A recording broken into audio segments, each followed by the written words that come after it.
Assalamualaikum warahmatullahi wabarakatuh. Kali ini saya akan memberikan penjelasan mengenai mata kuliah pemrograman berorientasi objek. Kali ini merupakan pertemuan pertama, yaitu kita akan membahas mengenai pengenalan Java dan konsep pemrograman berorientasi objek. Berikut pendahuluan dari perkuliahan kali ini. Pokok bahasanya pengenalan Java dan konsep pemrograman berorientasi objek. Sub CPMK-nya mahasiswa dapat mengenal Java dan memahami konsep pemrograman berorientasi objek.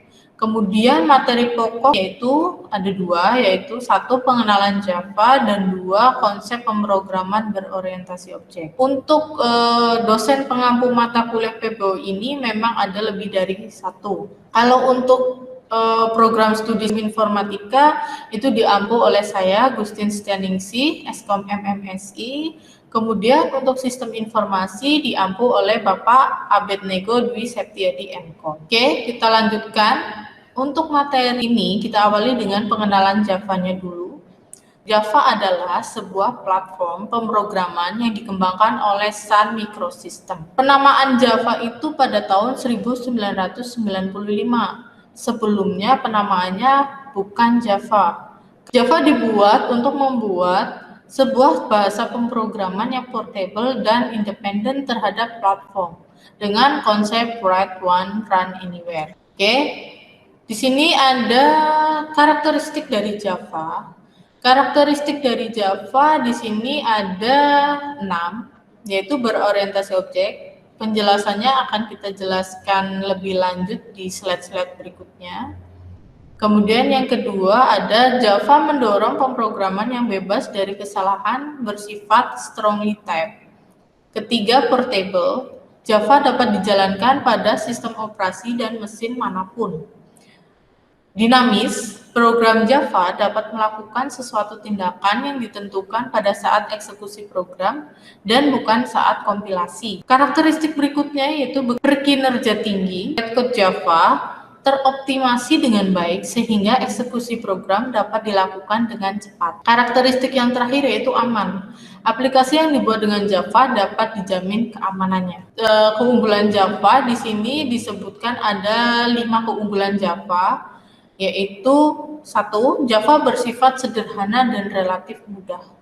Penjelasannya yaitu semudah C, seampuh C++, mengurangi kompleksitas yang dimiliki C++, sehingga pemrograman cenderung lebih mudah. Jadi teman-teman jangan khawatir bahwa pemrograman Java ini lebih mudah loh ya. Jadi tetap semangat belajar secara daringnya ya.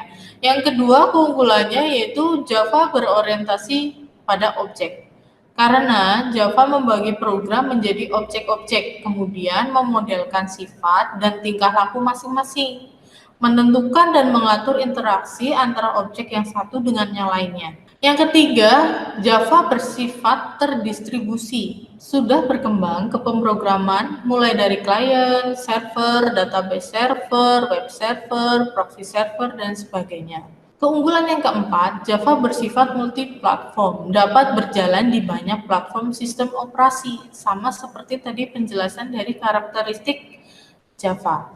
Kemudian keunggulan yang terakhir, Java bersifat multi-thread, yaitu dapat mengerjakan beberapa proses dalam waktu yang hampir bersamaan. Oke, kita lanjut. Di sini kita akan membahas konsep pemrograman.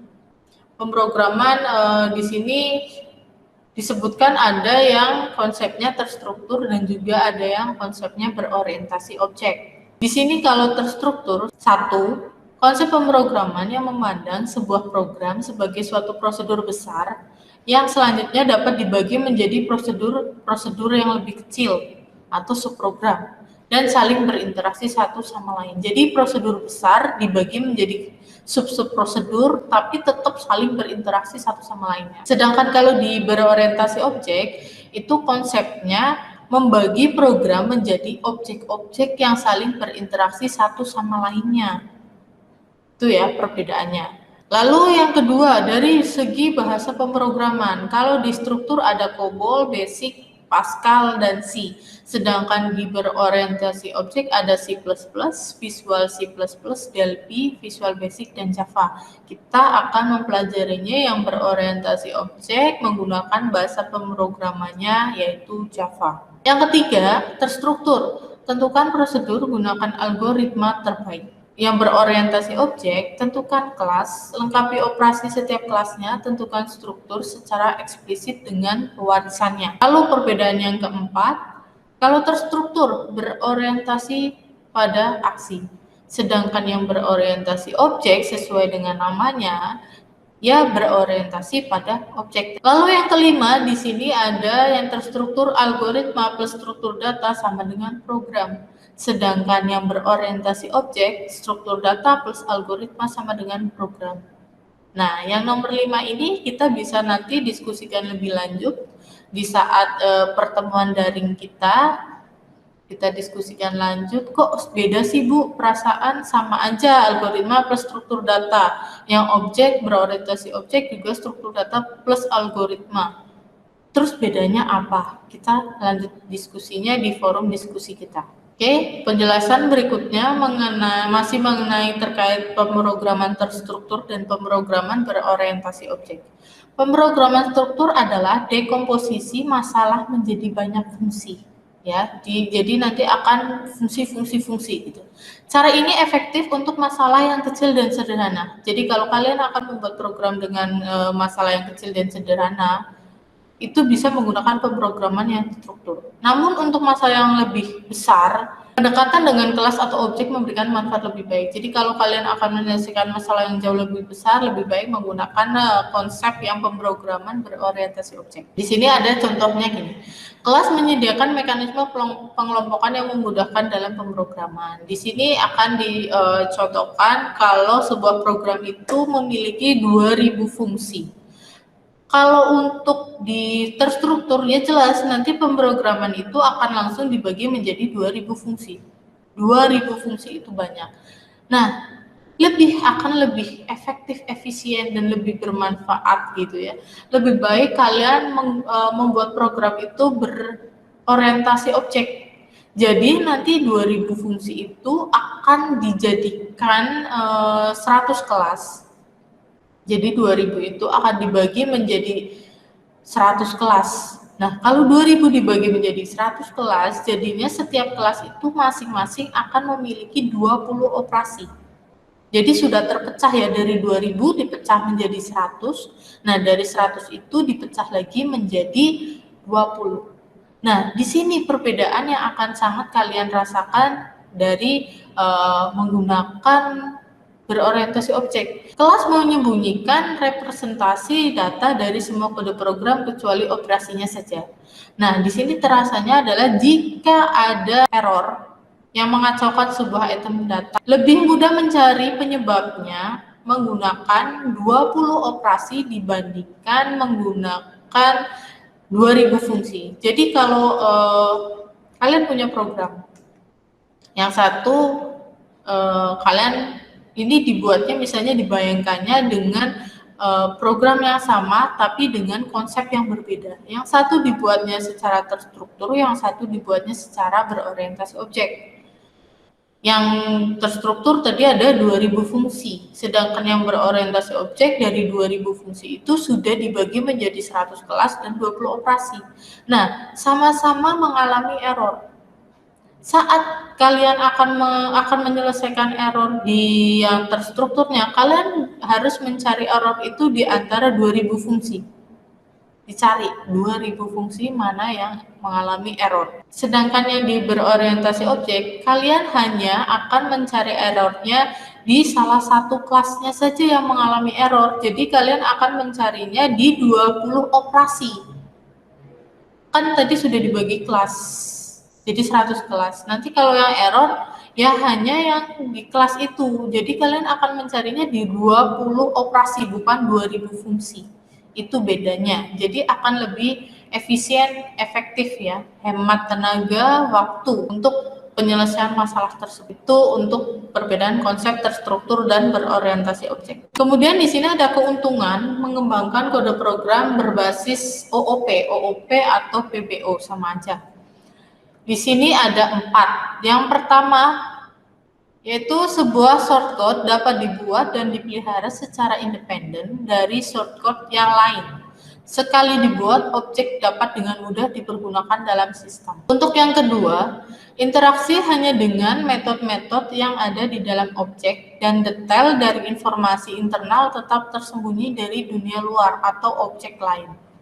Kemudian yang keuntungan ketiga, objek yang telah ada atau telah dibuat oleh programmer lain dapat digunakan kembali pada objek lain, sehingga memungkinkan untuk dapat dilakukan implement atau tes secara menyeluruh pada kode yang dibuat. Keuntungan yang keempat, perbaikan pada kode program dapat dengan mudah dilakukan. Jika terdapat banyak objek tertentu dalam kode program yang bermasalah, maka objek tersebut dapat diganti tanpa mengubah seluruh kode program. Nih, jadi kalau ada yang bermasalah, nggak merubah seluruhnya, tapi yang ada di objek tersebut.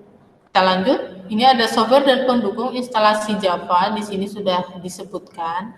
Nah, untuk mata kuliah PBO ini kita nanti akan menggunakan bahasa pemrogramannya jelas Java ya. Lalu aplikasi yang digunakan yaitu NetBeans.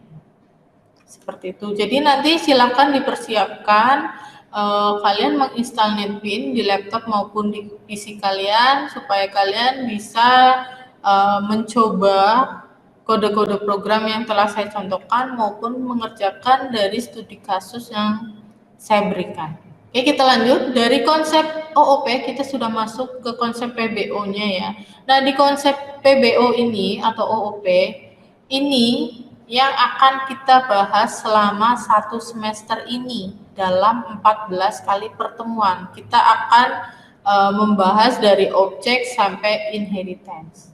Kita bahas satu persatu sampai paham gitu ya. Kita bahas selama 1 semester 14 pertemuan. Di slide berikutnya ini saya akan memberikan penjelasan mengenai item-item yang ada di PBO. Oke, kita bahas mengenai objek, kelas, dan instan. Yang pertama objek, yaitu kesatuan entitas atau benda baik yang berwujud nyata maupun yang tidak nyata seperti sistem atau konsep yang memiliki sifat karakteristik, data atau properties dan fungsi, yaitu metode. Contoh benda berwujud nyata, kue, spidol, manusia, HP, dan lain-lain. Sedangkan contoh yang tidak nyata atau konsep yaitu tabungan bank, sistem antrian, internet banking, dan lain-lain. Kemudian yang kedua, yang B, yaitu kelas. Yaitu pemodelan dari objek yang berisi informasi, aturan tentang sifat karakteristik atau data dan tingkah laku atau metode yang dimiliki oleh objek tersebut.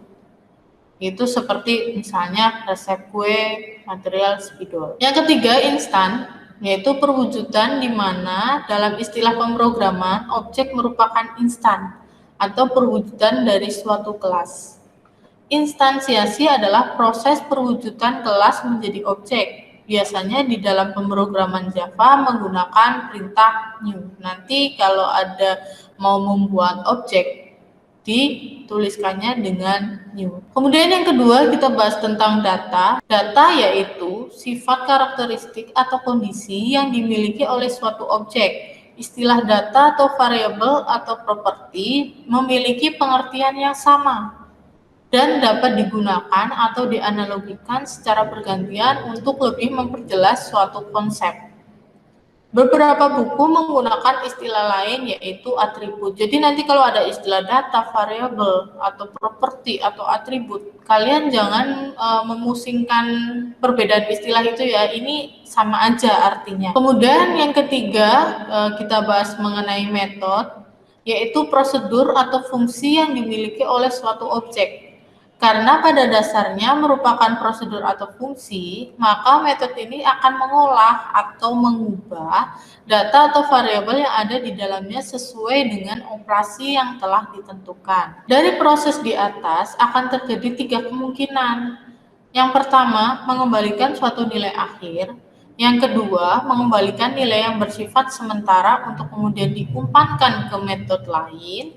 Yang ketiga, tidak mengembalikan nilai sama sekali. Oke, kita lanjut. Ini jadi sudah ada pembahasan secara materinya, secara teorinya. Ini saya berikan contohnya juga.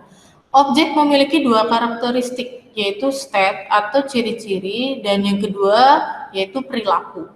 Ciri-ciri adalah semua sifat atau properti yang dimiliki berikut nilai yang ada padanya. Perilaku yaitu bagaimana objek beraksi dan bereaksi dalam hal perubahan properti dan penyampaian pesan. Contohnya seperti ini.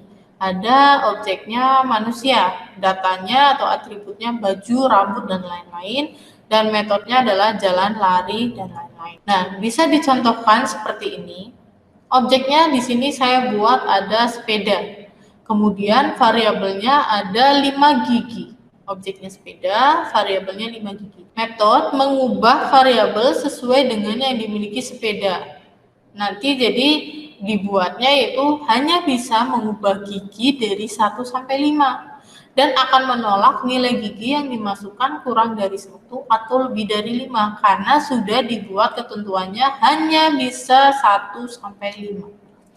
Ini contoh penerapan objek, variabel, dan metode. Nanti akan ada contoh penerapannya lagi di saat pembuat kode program di Java. Oke, kita lanjut untuk konsep PPO-nya yang keempat, yaitu hierarki kelas. Suatu kelas dapat dibuat sebagai kelas yang benar-benar baru atau dapat dibentuk dari kelas yang sudah ada. Proses pembentukan kelas baru dari sebuah kelas yang sudah ada disebut sebagai pewarisan. Kelas yang menjadi basis bagi pembentukan kelas lainnya disebut kelas super. Sedangkan kelas yang terbentuk dinamakan kelas sub. Proses pewarisan inilah yang akan membentuk hierarki kelas. Kelas yang terletak pada puncak hierarki disebut kelas abstrak. Jadi yang paling tinggi itu adalah kelas abstrak, di mana sifat dari kelas abstrak hanya berisi deskripsi data dan metode yang sangat umum, sehingga tidak mungkin diimplementasikan secara terperinci. Oleh karena itu, kelas abstrak ini tidak dapat langsung diinstansiasi menjadi objek. Oke, kita lanjut ke yang kelima, yaitu OOP atau PPO adalah pemrograman yang difokuskan pada penciptaan kelas yang merupakan abstraksi atau blueprint atau prototipe dari suatu objek. Kelas ini harus mengandung sifat atau data dan tingkah laku atau metode umum yang dimiliki oleh objek-objek yang kelak akan dibuat atau diinstansiasi. Data dan metode merupakan anggota atau member dari suatu kelas. Kemudian yang keenam, hubungan antara yang tadi sudah disebutkan kelas, objek, data, dan metode. Dalam konsep OOP, objek diciptakan atau diinstansiasi dari kelas dengan mengisikan nilai parameter data dan memanfaatkan metode yang telah dideskripsikan oleh kelas itu. Dengan demikian, kelas juga merupakan template atau prototipe dari suatu objek. Objek-objek yang berasal dari kelas yang sama akan memiliki tipe data yang sama, meskipun dengan nilai yang berbeda dan fungsi yang sama. Objek dikatakan sebagai instan dari suatu kelas. Di Java ini ada ketentuan pemberian nama kelas, variabel, dan metode. Di sini ada ketentuannya. Yang pertama, tidak ada batasan panjang. Kedua, identifier harus diawali huruf abjad, A, B, C, dan sebagainya. Kemudian underscore atau lambang dolar.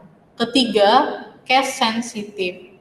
Keempat, tidak menggunakan simbol-simbol operator. Nanti ada penjelasan tersendiri mengenai simbol-simbol operator, yaitu di pertemuan kedua. Kelima, tidak dibolehkan diawali dengan bilangan 1, 2, 3. Keenam, identifier bukan merupakan reserved word atau keyword yang dikenal Java. Nah, untuk keyword yang dikenal Java ini adalah seperti ini. Jadi harus diingat kalian, ini adalah keyword yang dikenal Java. Oke, untuk pertemuan pertama ini, untuk penjelasan teorinya sudah saya jelaskan. Semoga ilmunya bermanfaat, dan jika ada yang mau ditanyakan atau didiskusikan, kita diskusikan lebih lanjut di forum diskusi kita di masing-masing kelas. Kita ketemu lagi di pertemuan kedua dengan pembahasan yang lebih menarik terkait PBU. Terima kasih. Wassalamualaikum warahmatullahi wabarakatuh.